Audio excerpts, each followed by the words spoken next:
అంటాడు భీమసేనుడు. ఇవన్నీ అవసరమా మనకి అంటాడు.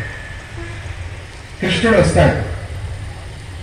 వస్తే అప్పుడు కృష్ణ పరమాత్మను అడుగుతారు, ఇట్లా యాగం చేయాలనిపించింది, చెయ్యమా అని అంటారు.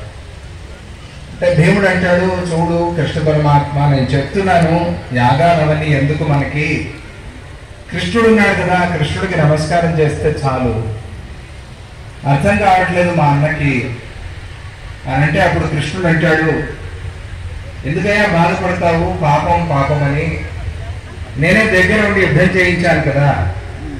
ఆ యుద్ధము ధర్మ యుద్ధం, ధర్మం కోసం యుద్ధం, రాజ్యం కోసము, పదవి కోసము, డబ్బుల కోసం కాదు కదా యుద్ధం. జాగ్రత్త,